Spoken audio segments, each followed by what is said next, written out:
시편 51편 10절에서 17절까지 제가 한 절 여러분이 한 절 교독하시도록 하겠습니다. 시편 51편 10절에서 17절까지 말씀입니다. 하나님이여, 내 속에 정한 마음을 창조하시고 내 안에 정직한 영을 새롭게 하소서. 나를 주 앞에서 쫓아내지 마시며 주의 성령을 내게서 거두지 마소서. 주의 구원의 즐거움을 내게 회복시켜 주시고 자원하는 심령을 주사 나를 붙드소서. 그리하면 내가 범죄자에게 주의 도를 가르치리니 죄인들이 주께 돌아오리이다. 하나님이여, 나의 구원의 하나님이여, 피 흘린 죄에서 나를 건지소서. 내 혀가 주의 의를 높이 노래하리이다. 주여, 내 입술을 열어 주소서. 내 입이 주를 찬송하여 전파하리이다. 주께서는 제사를 기뻐하지 아니하시나니 그렇지 아니하면 내가 드렸을 것이라. 주는 번제를 기뻐하지 아니하시나이다. 하나님께서 구하시는 제사는 상한 심령이라. 하나님이여, 상하고 통회하는 마음을 주께서 멸시하지 아니하시리이다. 아멘. 아멘. 오늘도 하루의 일과를 수고하며 땀 흘리며 마치시고 이 저녁 예배를 잊지 않고 하나님의 존전에 나오신 여러분을 주님의 이름으로 환영합니다. 우리 옆에 있는 분들과 한번 인사하시죠. 잘 오셨습니다. 인사 나누시겠습니다. 잘 오셨습니다. 기도의 자리에 나오신 여러분에게 오늘 하나님의 그 세밀한 음성이 들려지고 하나님의 얼굴을 만나고 뵙고 돌아가는 귀한 저녁 예배 시간 되셨으면 좋겠습니다. 오늘 새벽에 말레이시아 팀이 교회에서 출발을 했습니다. 오전 11시 정도 되는 비행기였던 것 같아요. 조금 전에, 예배 전에 싱가포르 경유를 하게 되어지는데 싱가포르 창이 공항에 도착해서 경유하기를, 환승하기를 기다리고 있다는 연락을 받았어요. 그래서 지금 아마 말레이시아에 도착을 했을 것 같아요. 그래서 오늘은 저녁이 늦었기 때문에 숙소로 들어가고 내일부터 본격적인 사역이 시작될 텐데 말레이시아 팀을 위해서도 여러분 매일매일 함께 기도해 주셨으면 좋겠습니다. 두 번째로 가는 선교팀은 통가팀인데요. 이렇게 썸을 하게 되니까 수요예배 때 썸을 하기로 결정하고 이렇게 썸을 준비하면서 이렇게 썸을 하고 나니까, 하나님께 찬양 올려드리고 나니까 이제 조금 더 실감이 난 것 같습니다. 항상 소년부실에 모여서 항상 기도하고 썸 연습하고 팀을 준비하던 팀원들이 강단에 나와서 함께 찬양하는 모습, 어린 아이들까지 함께 찬양하는 모습 보셨죠? 막내 도하가 마지막에 무릎 꿇는 거 보셨어요? 안 보셨어요? 보셨죠? 이게 다 훈련이 된 거거든요. 수개월에 걸쳐 훈련한 열매이기도 합니다. 가서 하나님의 귀한 사역에 동참하고 월요일부터 출발하는 일정입니다. 여러분 기도해 주시면 감사하겠습니다. 오늘은 조금 무거운 주제일 수 있겠지만 다윗의 한 사건을 우리가 다루면서 하나님께서 우리에게 원하신다고 말씀하시는 상한 심령이 무엇인지를 우리가 좀 깊이 들여다 보기를 원하고요. 그렇게 말씀을 준비하면서 우리 안에 상해 있는 심령들 있으시죠? 마음이 상한 자들이 분명히 우리 가운데 계실 거예요. 각 사람이 아니라 여러분 모두 여러분의 인생을 지나오면서 과거의 시간들 속에서 수많은 상처와 아픔과 고통이 혹은 지금도 여전히 지속되시는 분들이 있을 것이라 생각이 되었습니다. 그 마음의 상처와 아픔을 어떻게 하나님의 시각으로 다시 보고 그것이 우리에게 어떤 하나님의 도구가 되어질지를 오늘 말씀을 통해 그런 확인하고 돌아가시는 은혜가 있기를 간절히 소망합니다. 눈에 보이는 상처는 꿰매고 약을 바르고 시간이 지나면 잘 회복이 되는 것 같아요. 그러나 눈에 보이지 않는 상처, 마음 안에 내 영혼에 받게 되어지는 상처는 쉽게 아물지가 않는 것 같습니다. 왜 그럴까요? 그것을 덮어두기 때문이라고 저는 생각해요. 덮어두고 잊어버렸기 때문에. 그러나 또 비슷한 상황, 무언가 건드려지면 그 상처가 다시 올라오게 되어지는 것이죠. 요즘 대부분의 많은 사람들이 마음의 상처, 마음의 질병을 가지고 살아가죠. 겉으로 볼 때는 다 건강해 보이고, 여러분 저도 얼마나 건강해 보입니까? 통과팀 준비를 하면서 좀 살을 좀 빼려고 그랬는데 웬걸요, 더 점점 내일 맛있는 식사를 먹으면서 점점 몸무게가 늘어가는 것만 같습니다. 다 건강해 보이지만 사실은 그 안에 저마다 다 많은 고민과 염려와 걱정과 아픔이 있죠. 누군가는 가정의 문제 때문에, 가정 안에서 일어나는 크고 작은 문제로 인해서, 자녀로 인해서, 배우자로 인해서 부부간에 수많은 갈등과 고민이 있는 것을 보게 되었습니다. 직장 안에서 사업장을 운영하시면서 반복되는 사업의 실패와 어려움으로 인해 얼마나 큰 고통 가운데 있는 많은 성도님들을 보게 되었습니다. 우리 자녀들은 어떤 고민들이 있을까요? 어떤 염려들이 있을까요? 학업과 성적, 그리고 진로, 진학에 대한 수많은 스트레스와 염려, 그 문제로 인해 고통 가운데 있는 우리 아이들을 보게 되는 것 같습니다. 육체의 질병을 얻게 되어서 혹 죽음을 눈앞에 두고 있는 그러한 환우들을 볼 때에 그들의 모습 속에서 많은 고민들을 우리도 함께 하게 되어지는 것이죠. 그래서인가요? 잠언에, 우리의 삶을 잘 아시는 하나님께서 잠언에 이러한 말씀을 기록해 두셨습니다. 잠언 18장 14절의 말씀 같이 한번 읽어보실까요? 시작. 사람의 심령은 그의 병을 능히 이기려니와 심령이 상하면 그것을 누가 일으키겠느냐. 네. 사람의 심령은 그의 병을 능히 이기지만, 그의 육체적 질병은 능히 이길 수 있지만 심령이 상해버리면 그것은 큰 어려움이 찾아온다는 것이죠. 그래서 시편 51편에 이 다윗의 이야기 속에서 다윗은 이렇게 고백해요. 하나님께서 우리에게 원하시는 것은 다른 제사가 아니라 우리의 상한 마음 그 자체라는 표현을 합니다. 이게 언뜻 이해되지 않는 말씀일 수 있어요.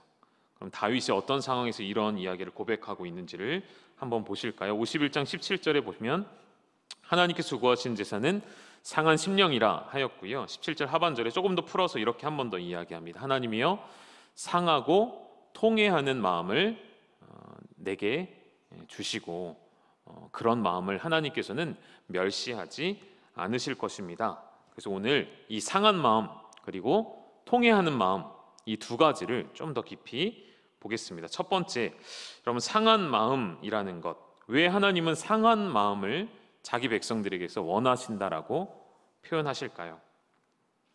하나님께서 자기 백성에게 아파하기를 원하시고 그들이 고통당하기를 원하실까요?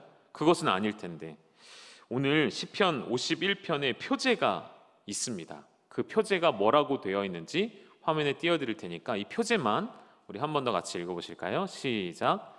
다윗의 시, 인도자를 따라 부르는 노래. 다윗이 밧세바와 동침한 후 선지자 나단이 그에게 왔을 때. 정확하게 시편 51편이 어떤 배경에서 쓰여졌는지, 어떤 생각과 어떤 마음을 가지고 다윗이 써 내려갔는지를 명확하게 설명해주고 있습니다.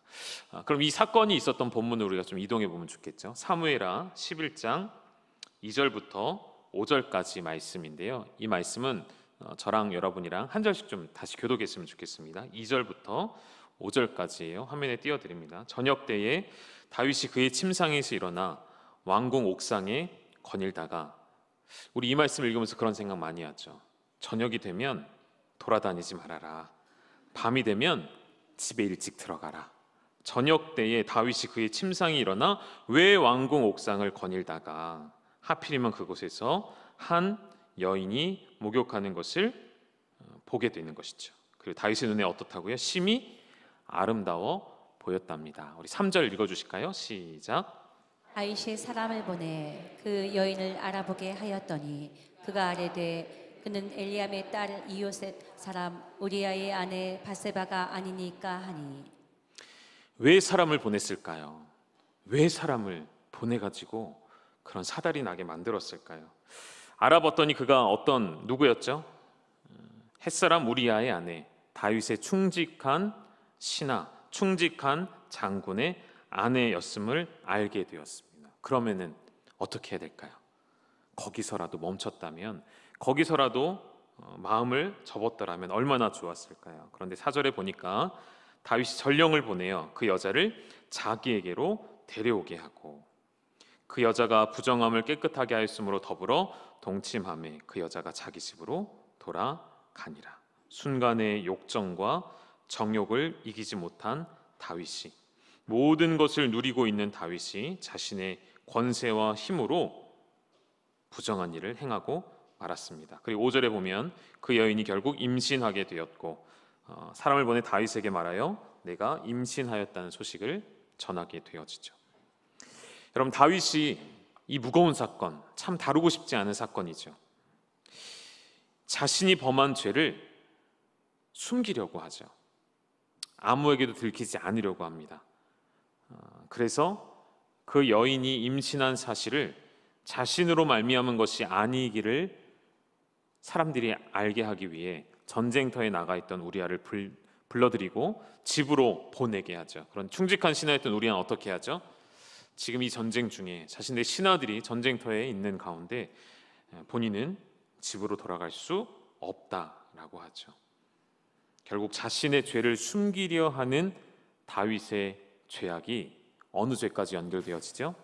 우리아를 전쟁터의 가장 앞에 내보내어서 죽게 만드는 간접적인 살인죄를 짓게까지 만듭니다. 그래서 사무엘하 11장의 마지막 9절의 마지막 문장이 뭐라고 되어 있냐면요, 이게 사무엘 11장의 결론이겠죠. 11장 27절 하반절을 띄워주시겠습니까? 이렇게 써 있습니다. 다윗이 행한 그 일이 여호와 보시기에 악하였더라. 여러분, 이건 수많은 이스라엘의 역대 왕들 가운데 정말 우상을 섬기고 산당들을 드리고 하나님을 멀리했던 왕들에게 쓰여졌던 표현이에요. 하나님 보시기에 악하였더라. 이 표현이 지금 다윗을 향하여 쓰여졌다는 것이죠. 이스라엘에게 후손들에게 가장 존경받는 다윗, 하나님 마음에 가장 합한 자 다윗. 그러나 그에게 한 가지 그냥 지나칠 수 없는 큰 죄악, 과오가 있었는데 그것이 바로 밧세바와의 동침이고, 그것은 그냥 동침이 아니라 자신의 욕망을 채우고자, 그리고 숨기고자 아무렇지 않게 하나님 앞에 서려고 끝까지 거짓과 술수를 부려서 결국 살인까지 저지르는 돌이킬 수 없는 죄악이었습니다. 여러분, 이 정도의 죄악이면 왕의 자격이 없는 것이죠. 이 정도의 죄악이면 하나님 그를 치셔야 하잖아요. 그럼에도 불구하고 이 죄인된 다윗이 어떻게 하나님이 가장 기뻐하시는 왕이라는 칭호를 우리도 지금 고백하고, 우리도 늘 찬양하며 다윗처럼 그렇게 된다고 우리가 말할 수 있게 되었을까요? 하나님께서 나단 선지자를 다윗에게 보내셨죠.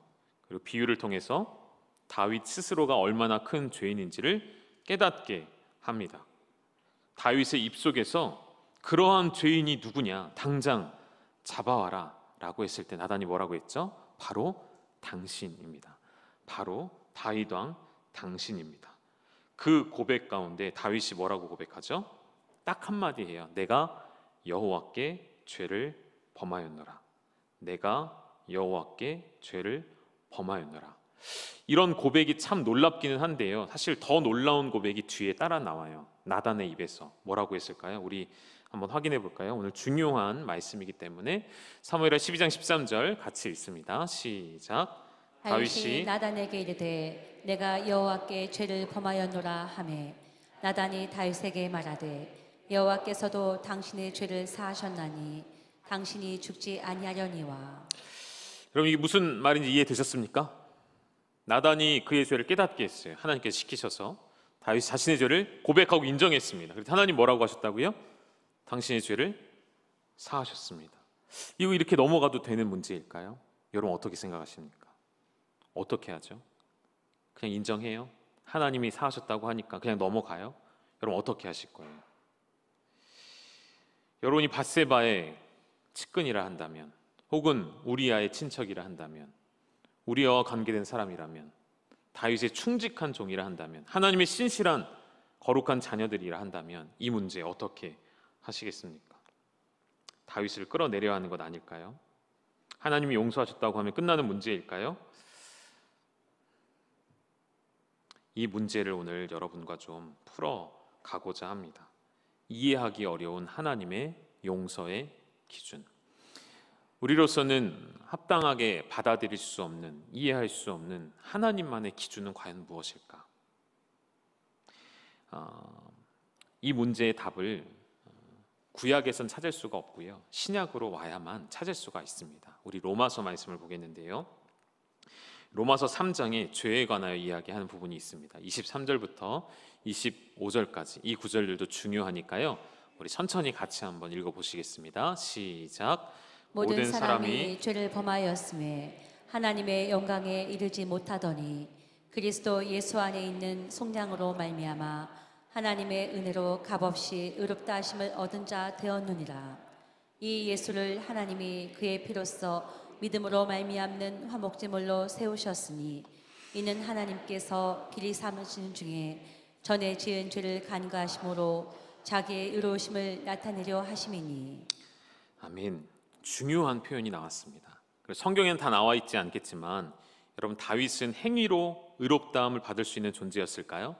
아니요, 저는 그렇게 생각하지 않습니다. 그의 공로와 행위로 하나님 앞에 왕으로 기름 부름 받는 것은 아니었어요. 그건 일방적인 하나님의 은혜였고 하나님의 선택으로 말미암은 것이죠. 다윗의 크고 작은 죄악들이 성경에 다 기록되지 않았지만 있었을 것이라고 볼 수 있습니다. 왜죠?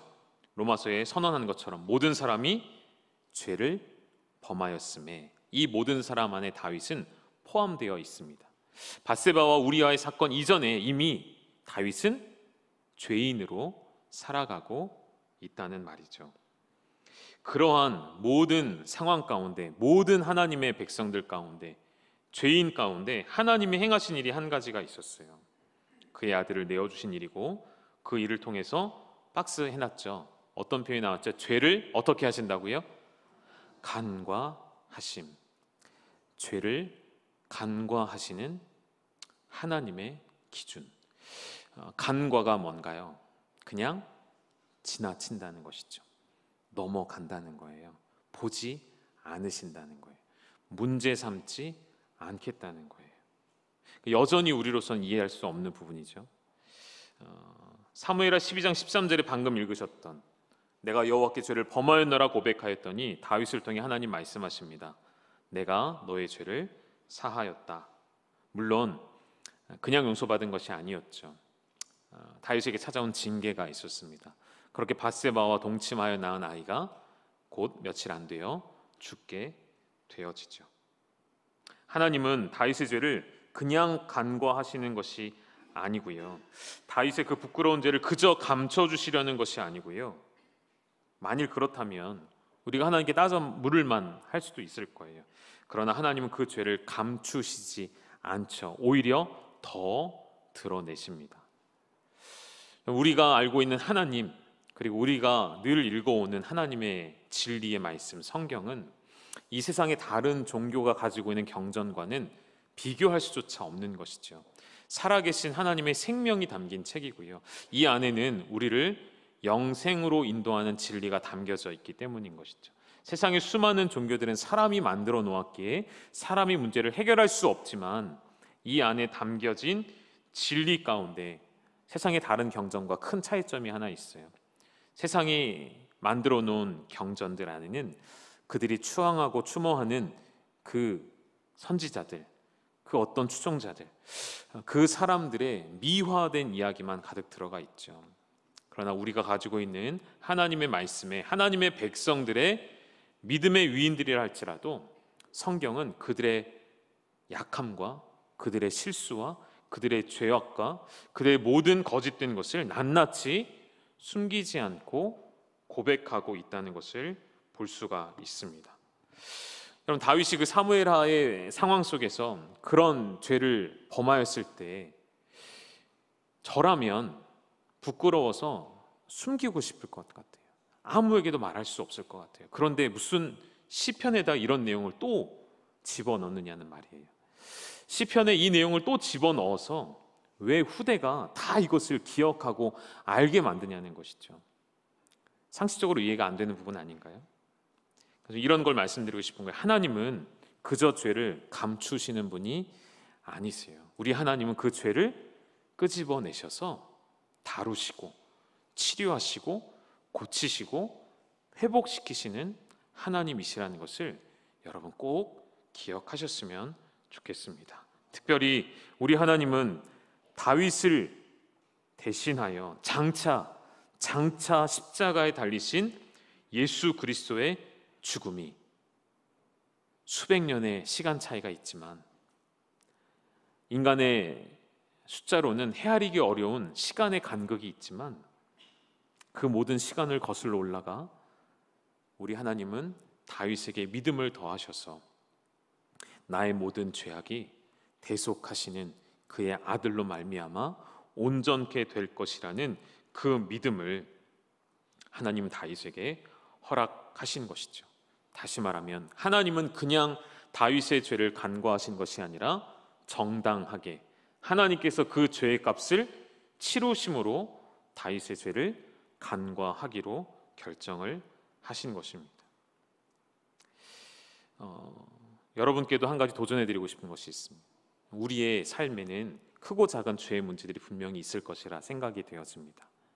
누구에게도 말하기 어려운 것들 혹은 반복되는 죄악들, 그 죄악의 문제를 묵상하게 되어질 때에 너무 깊이 신음하지 않으셨으면 좋겠어요.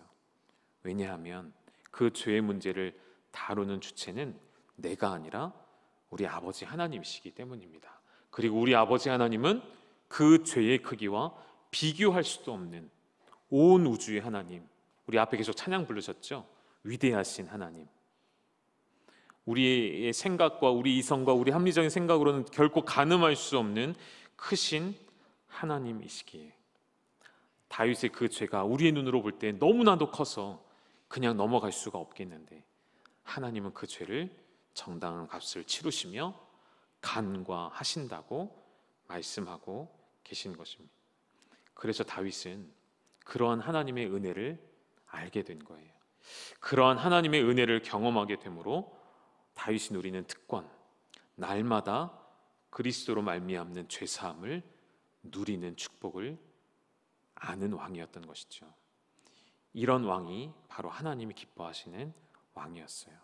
죄의 문제와 씨름하며 늘 그 자리에 넘어져 있는 것이 아니라 그 죄의 문제를 하나님 앞에 가지고 나와서 상한 심령 그대로 가지고 나와서 하나님께 내어 드리고 다시 일어설 수 있는 날마다 그리스도로 말미암는 죄사함을 누리는 다윗. 여러분 그러한 하나님의 자녀 되시기를 주님의 이름으로 축복합니다. 그래서 다윗이 이런 고백을 해요. 우리 하나님은 번제를 제사를 기뻐하지 않으신다. 하나님께서 제사를 기뻐하셨다면 내가 이런 범죄의 상황에서 하나님 앞에 당장 번제를 올려드렸을 텐데 당장 제사를 드렸을 텐데 그렇게 하지 않죠. 51편 16절에 그렇게 표현합니다. 주께서는 제사를 기뻐하지 아니하시나니 만일 그랬다면 나는 이미 제사를 드렸을 것이라 이야기하는 것이죠. 앞에 시편 50편에 왜 하나님이 제사나 제물을 기뻐하지 않으시는지 정답이 나와 있는데요. 50편 말씀을 좀 띄워주시겠습니까? 50편의 9절부터 12절까지 보시면 이런 표현이 나옵니다. 하나님의 말씀이에요. 내가 너희 집에서 숫소나 너의 우리에서 순염소를 가져가지 않을 것이다. 왜죠? 10절에 이는 살림의 짐승들과 무산의 가축이 다 누구 것이라고요? 다 이미 하나님 것인데요. 처음부터 하나님 것인데요. 11절에 산의 모든 새들도 다 내가 아는 것이며 들의 짐승도 다 내 것인 하나님이 우리에게 제사와 제물을 필요로 하실까요? 12절 같이 한번 읽어볼까요? 시작. 내가 가령 주려도 내게 이르지 아니할 것은 세계와 거기에 충만한 것이 내 것이미로다. 내가 가령 가정법이죠. 설령, 설사, 만일 그럴 일은 없어요. 하나님이 줄이실 일이 없죠. 그러나 만일 그렇게 될지라도 내가 너희에게 무언가를 요구하지는 않는다. 무엇 때문이라고요? 왜죠? 온 세상과 거기에 충만한 모든 것이 다 하나님의 것이기 때문이죠. 다윗은 그것을 알고 있었다는 거예요. 이스라엘 백성들의 끊임없는 큰 착각이 무엇이었을까요? 하나님은 우리에게서 재물을 가져가시는 분. 예루살렘에는 끊임없는 짐승의 행렬이 이어졌습니다. 끊임없이 반복되는 불완전한 제사를 드리기 위해 늘 짐승의 울음소리와 짐승을 끌고 오는 사람들로 장사진을 쳤죠. 예루살렘에는 우리가 생각하는 그렇게 아름다운 성전의 모습이 아니라 늘 무슨 냄새가 났을까요? 피비린내가. 늘 짐승들의 각을 뜨고 향을 피우고 그걸 태워 올려드리는 비릿한 냄새가 늘 가득한 곳이 예루살렘이었어요. 이스라엘 백성들의 눈에는 항상 하나님께 제물을 바치던 삶, 그것이 그들의 반복되는 일상이었어요. 마치 우리가 주일 앞에 하나님 앞에 나와 참회 기도하고 한 주간 세상에서 우리 마음대로 살다가 또 주일날 와서 또 참회 기도하고, 마치 그런 일상이 반복되는 것처럼 매일매일이 이스라엘 백성들에게는 하나님께 제물을 바쳐야만 하는 그러한 일상이었다는 말이죠. 그러나 다윗은 하나님이 그 제물이 필요해서 받으시는 분이 아니라는 것을 알았던 것입니다. 그래서 고백하는 것이죠. 하나님이 정말로 원하시는 것은 나의 상한 마음 그 자체이구나. 새 번역에는 이 표현이 조금 더 현실적으로 표현되어 있습니다. 상한 마음을 뭐라고 되어 있냐면 찢겨지고 짓밟힌 마음이라고 표현하거든요. 우리의 마음이 찢어지고 누군가에게 짓밟혀서 억눌려 있는 그 마음, 그 상태 그대로 하나님은 내게 가지고 나오라 말씀하신다는 것입니다. 그리고 다윗은 자신의 죄를 있는 그대로 깨닫게 되었을 때 하나님 앞에 그대로 가지고 나아갔죠. 사랑하는 여러분, 하나님이 원하시는 제사, 하나님이 원하시는 참된 예배는 우리가 많은 것들을 누려서 감사로 드리는 제사도 있겠지만, 정말 하나님이 기뻐 받으시는, 하나님이 가까이 하시는 제사는 우리의 마음이 찢어져 있는 상태를 하나님은 기다리신다는 거예요. 우리의 상한 심령을 가지고 나와 드릴 때에 말씀 앞에 회개하고 말씀 앞에 통회하고 자복하는 그러한 깨어있는, 살아있는, 살고자 발버둥치는 우리의 그 나약한 모습들을 하나님은 기다리신다는 것이죠.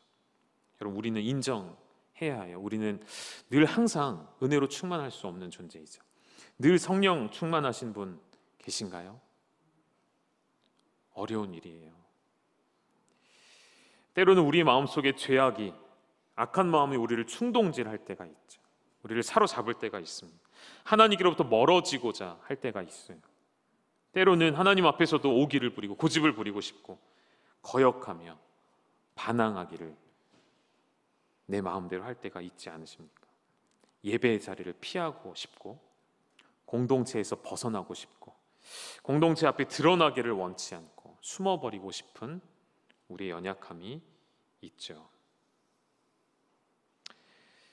오늘 주시는 이 말씀 가운데 내 안에 감추어 두고 싶은 상한 심령, 상한 마음, 찢겨지고 짓밟힌 마음, 오늘 이 밤에 하나님 앞에 다 꺼내 놓으시고 하나님 앞에 다 내어 드리시고 하나님이 그것을 다루시고 만지시고 회복시키는 것을 경험하는 이 저녁 예배 시간이 되시기를 주님의 이름으로 축원합니다.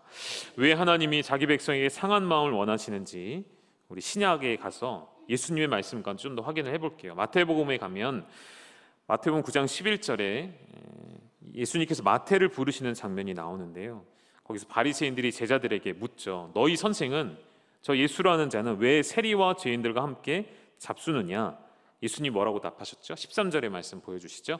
우리 예수님의 대답입니다. 같이 읽죠. 시작. 너희는 가서 내가 긍휼을 원하고 제사를 원하지 아니하노라 하신 뜻이 무엇인지 배우라. 나는 의인을 부르러 온 것이 아니요 죄인을 부르러 왔노라 하시니라. 의인을 부르러 온 것이 아니라 죄인을 부르러 왔다 하시면서 앞에 동일한 말씀을 하셨죠. 다윗과 동일한 이야기를 하시죠. 하나님은 뭘 원하신다고요? 제사가 아닌 긍휼을 원하신다. 제사와 긍휼의 차이점을 여러분 잘 발견하셔야 합니다. 제사가 아닌 긍휼을 원하시고 의인이 아닌 죄인을 부르러 오셨다는 이 말씀 속에서 우리는 한 번 더 확인하는 것이죠. 주님은 우리가 완전하고 완벽하게 율법대로 살아내어서 당당하게 주님 앞에 설 것을 원하시지도 않고요, 기대하시지도 않습니다. 그저 그 죄로 인해, 감당할 수 없는 죄로 인해 찢겨져 있는 우리의 마음 그대로 가지고 나오기를 하나님은 원하신다는 것이죠. 우리 한 구절 말씀도 확인해 볼게요. 시편 34편 18절 제가 읽어드리겠습니다. 여호와는 마음이 상한 자를 가까이 하시고 충심으로 통회하는 자를 구원하시는도다. 여기 현수막에 뭐라고 써 있죠? 하나님께로 더 가까이. 이번 7월 8월 여름 사역 우리 아이들과 우리 성도님들 전체가 우리 교회가 하나님께로 더 가까이 가기를 원해요. 어떻게 하면 더 가까이 갈 수 있을까요? 열심히 기도하고 열심히 예배하고 열심히 가르치고 열심히 훈련하면 가까이 갈 수 있겠죠. 그런 방법도 있겠죠. 오늘 더 좋은 방법을 제가 가르쳐드리고 싶은 거예요. 방금 보신 이 말씀에 하나님 어떠한 자를 가까이 하신다고요? 우리가 가까이 가기 전에 하나님이 이미 우리 가운데 가까이 오세요. 우리 어떠한 마음 상태예요? 우리의 마음이 상하여 있을 때에. 이 시편 34편에서 마음이 상하였다는 표현은 마음이 산산조각 나서 깨졌다는 것을 의미해요. 그러니까 내 힘으로는 아무것도 할 수 없는 상태가 되었을 때에, 완전히 벌거벗겨져서 수치를 당할 때에, 남들이 나를 바닥까지 끌어내릴 때에, 가장 높은 곳에 올랐다가 가장 낮은 바닥으로 떨어졌을 바로 그때에, 내 혼자 힘으로는 일어설 수 없을 때에, 그때 하나님이 가까이 찾아오신다는 것이죠. 예수님께서 이사야 42장 상한 갈 때 아시죠? 그 말씀을 인용해서 마태복음 12장에서 한 번 더 말씀하세요. 상한 갈 때를 꺾지 아니하며 꺼져가는 심지를 끄지 아니하기를 심판하여 이길 때까지 하리니. 우리 하나님은 상한 갈 때를 상하였다고 꺾어서 버리시는 분이 아니세요. 꺼져가는 심지 이젠 다 썼다 버리시는 분이 아니에요. 하나님 백성들의 마음이 죄로 인하여 혹은 어떠한 상처로 인하여 어떠한 어려움으로 인하여 상하여 있고 무너져 있을 때, 너는 안 되겠구나, 너는 이제 다 했구나, 넌 더 이상 내가 너에게 맡길 사명이 없다라고 말씀하시는 분이 아니시라는 것이죠. 바로 그때 우리 가운데 오셔서 우리 가운데 일하시기 시작하시는 하나님이십니다. 여러분, 교회에, 우리 교회를 놓고 생각해 볼까요? 우리 교회에 처음부터 바른 믿음과 바른 신앙과 건강함을 가지고 있는 사람들만 모여 있을까요? 아니죠. 대부분 상처가 있고 아픔이 있고 거절감을 경험하였고, 대부분의 사람들이 그런 과거의 아픔들을 다 가지고 있습니다. 하나님은 그런 자들을 하나로 모으셔서 하나님이 기뻐하시는 교회를 세우시려고 합니다. 그래서 교회는 언제나 이 땅 가운데에서는 완전해질 수가 없는 것이죠. 불완전한 제가 있기 때문에, 불완전한 우리 모두가 있기 때문에 이 땅에서의 교회는 완전해질 수는 없죠. 그저 하나님 허락하시는 완전함을 추구하며 따라갈 뿐인 것이죠. 또 아파하는 무리들이 모여있는 공동체가 있어요. 어디일까요? 우리 지난 주일 오후 예배 때 목사님 오셔서 말씀 전해주셨잖아요. 저는 병원이라고 생각을 하거든요. 육신이 아프지만 몸과 마음이 연결되어 있기 때문에 육신이 약한 자들에게 가장 갈급하고 필요한 것이 뭘까요? 몸의 나음이겠지만 그것보다 더 우선되어지는 것은 저는 복음이라고 생각이 되었습니다. 병원 사역 우리 교회가 예전에도 많이 했었죠. 요양원뿐만이 아니라 가까운 병원에서 전도팀이 들어가서 병실마다 가서 복음을 증거하고 많은 열매를 맺었던 것을 저도 기억을 합니다. 그 일들이 이제는 다 막혀서 할 수가 없게 되었지만, 이제 코로나가 다 끝나가고 다시 병실이 열려질 수 있는 상황이 곧 온다고 을지병원 원모 목사님 얘기하시더라고요. 준비하려고 합니다. 병원에는 100% 상한 자들이 모여 있어요. 가장 갈급한 심령들이 모여 있는 것이죠. 그러한 자들을 주님이 가까이 하시려고 합니다. 하나님의 가까이 하심을 누가 이루어 드려야 할까요? 바로 우리가 해야 하는 것이죠. 제가 지난주 오후 예배 마치고 잠깐 목사님과 마주 앉아서 이야기하면 제가 선을 넘는 이야기를 했어요. 뭐라고 했냐면, 목사님, 을지병원은 우리 거라 생각하고 사역을 해야 될 것 같아요. 을지병원은 열방교회 거로 생각하고 사역을 하려고 합니다. 목사님 뭐라고 했을까요? 너무 감사하대요. 가지래요. 을지병원 열방교회가 가지래요. 요거 잘 나가면 안 될 것 같은데 인터넷에 잘 편집을 좀 해주시면 좋을 것 같아요. 그래서 기쁨으로 하나님께서 우리에게 허락하신, 그럼 지역 병원을 지역 교회가 섬기는 것은 너무 아름다운 일이거든요. 하나님이 기뻐하신 일이라고 생각이 되어져요. 그러면 제 안에 그런 생각이 들어요. 제가 할 일은 사역의 장을 열어드리고 다리를 놓는 일인 것 같아요. 다리를 놓아드리면 누가 건너가야 될까요? 누가 건너가야 되죠? 그렇죠. 왜 내가라고 안 하시고 교회 가라고 하시죠? 네, 내가 여러분이 건너가셔서 마음껏 복음을 증거하시고, 여러분이 감당하고 여러분이 경험한 그 하나님의 말씀을 그들에게 선포해 줄 수 있는, 마음과 육체가 상하여 예수님이 필요한 그들에게 복음을 들고 여러분 나아가 주셔야 하는 것이죠. 한 번 더 확인해 볼게요. 하나님이 왜 자기 백성의 마음이 찢겨져 있는 상태, 짓밟혀져 있는 상태를 원하실까요? 하나님이 그렇게 하셨기 때문이에요. 하나님께서 당신의 아들을 내어주실 때 하나님의 마음이 찢겨졌기 때문이고요. 예수님 십자가에 죽으실 때 무엇이 찢어졌죠? 성소의 휘장이 위로부터 아래까지 찢어짐으로 인해 하나님께서 친히 그 휘장을 찢으신 것처럼 여러분, 찢어져야 들어갈 수 있죠. 하나님과 우리 사이를 가로막고 있는 그 거룩한 천이 찢어져야 우리가 하나님께로 마음껏 나아갈 수가 있게 되었어요. 저는 반대의 경우도 똑같다고 생각이 돼요. 우리의 완고한 마음이 찢어져야, 찢어질 때는 뭐가 동반되어질까요? 고통이죠. 아픔이죠. 눈물입니다. 상처예요. 감당하고 싶지 않은, 경험하고 싶지 않은 아픔들이 내 안에 찾아와 내 마음이 찢어질 때 하나님 내 안에 깊이 들어오시는 것이죠. 하나님께서 그렇게 마음이 찢겨지시고 예수님께서 직접 이 땅에서 짓밟혀 보셨기 때문에, 그 낮아짐을 경험하셨기 때문에 그러한 백성의 마음을 아시고 그 순간이야말로 하나님의 복음이 그들 안에 들어가게 되는 것을 아시기 때문이라는 것이죠.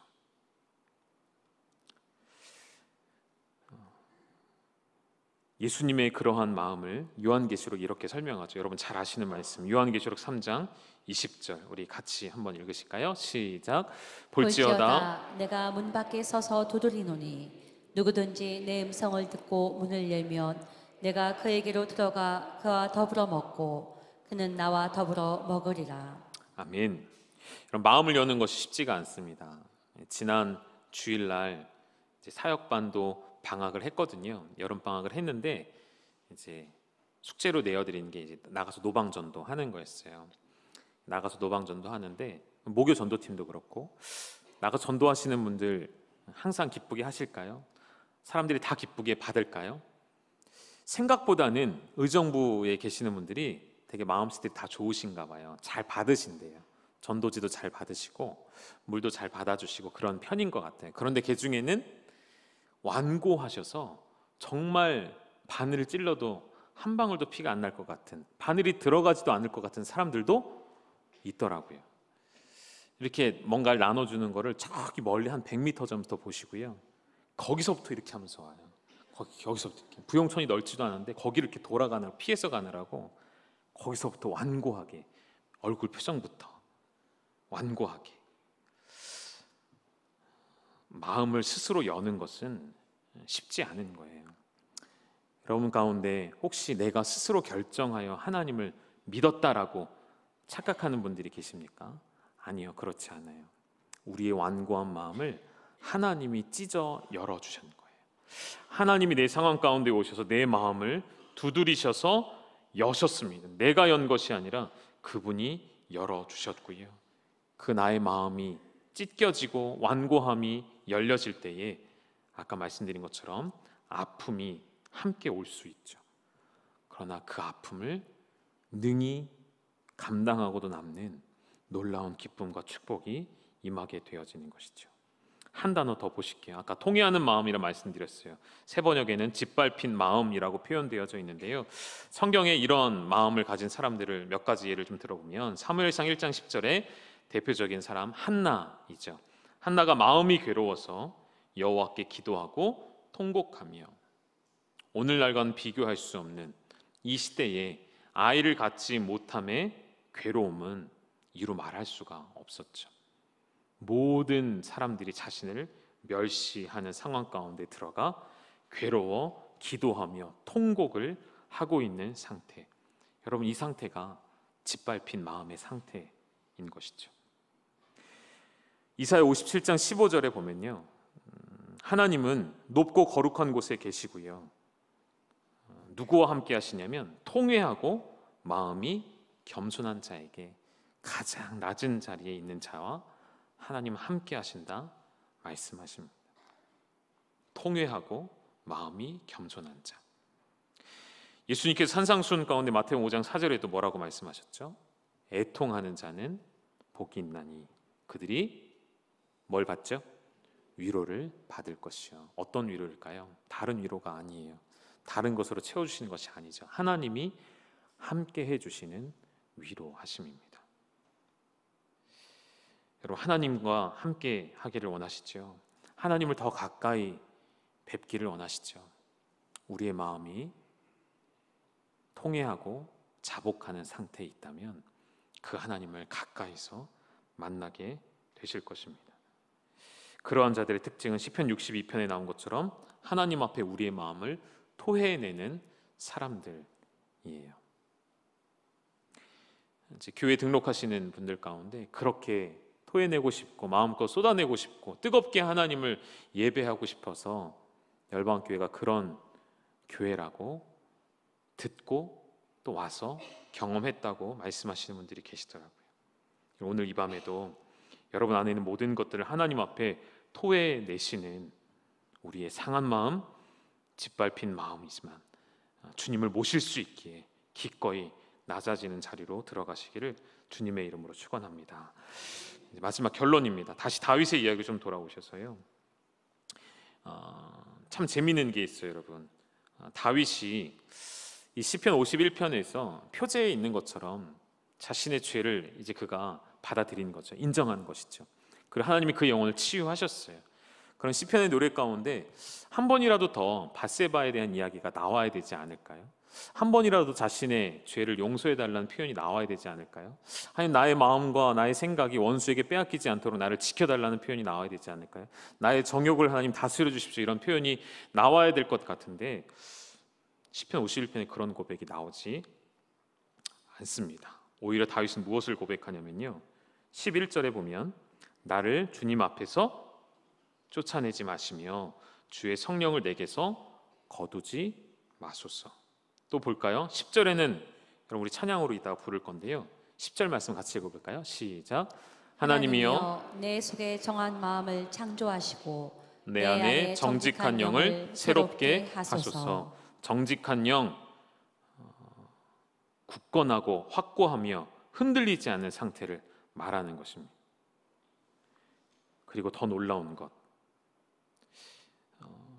밧세바의 동침을 언급하지 않고요.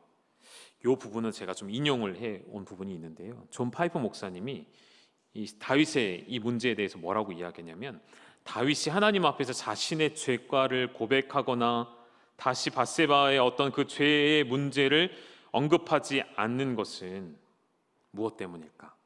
모든 죄가 거기서부터 시작됐는데, 모든 발단이 거기서부터 시작되어 정욕으로, 욕정으로 살인까지 저질렀는데 왜 그 문제는 언급하지 않고 다시 넘어가는가? 이런 이야기예요. 다윗의 자신의 연약함을 알고 그러한 욕망과 욕정을 억제하기 위해 부르짖지 않은 이유는 다윗이 볼 때 다윗이 깨달은 것은 그 모든 성적인 죄악이 내 영혼의 질병이 아니라 증상이었음을 알았기 때문이래요. 이게 무슨 말이죠? 무슨 말인지 감이 잘 안 오시죠? 조금 풀어서 설명하면 질병이 있고 증상이 있다는 거예요. 질병은 원인이 되는 것이죠. 그 원인으로 말미암아 증상이 나타나는 것이죠. 다윗의 욕정이 일어난 것 하나의 증상이었다는 거예요. 그럼 그 증상을 처리하는 게 아니라 원인, 질병의 원인을 치료해야겠죠. 다윗은 나에게서 그런 욕망이 튀어나온 질병이 무엇인지를 주목해서 봤다는 거예요. 그것이 무엇이었냐면 하나님 안에 있는 기쁨과 즐거움을 누리지 못하고 있는 자신을 발견했다는 것입니다. 그리스도 안에 있는 기쁨과 즐거움을 온전히 누리지 못하면 우리의 욕망이 튀어나오기 시작한다는 것이죠. 하늘의 그 크고 놀라운 영원한 만족을 누리지 못하면 우리가 자꾸만 세상의 쾌락을 따라가게 되어진다는 것이죠. 그래서 다윗이 이렇게 고백하죠. 시편 51편 12절 말씀입니다. 같이 읽으시죠. 시작. 주의 구원의 즐거움을 내게 회복시켜 주시고 자원하는 심령을 주사 나를 붙드소서. 아멘. 우리 한 번만 더 읽으실까요? 시작. 주의 구원의 즐거움을 내게 회복시켜 주시고 자원하는 심령을 주사 나를 붙드소서. 아멘. 무엇을 회복시켜 달라고 고백했죠? 구원의 즐거움을 잃어버려서 나에게서 나오는 그 증상들을 하나님 다시 그 원인부터 다시 그 구원의 즐거움을 내게 회복시켜 달라는 기도와 같이 오늘 여러분에게 마지막으로 도전해 드리고 싶은 이야기입니다. 여러분 오늘 이 밤에 기도하실 때 우리의 죄의 문제들을 가지고 씨름하자고 제가 말씀드리지 않을 거예요. 우리의 원인, 죄를 탐닉하고 쾌락을 사랑하게 되어지는 그 원인인 하나님의 구원의 기쁨을 잃어버린 것, 하나님의 구원의 즐거움을 상실해버린 그런 나 자신을 그 모습 그대로 상한 심령 그대로 하나님께 가지고 나아가실 때 이 밤에 여러분의 영혼 깊숙이 하나님이 만지시고 고치시고 치유하시는 역사가 일어나는 이 밤이 되어지시기를 주님의 이름으로 축원합니다.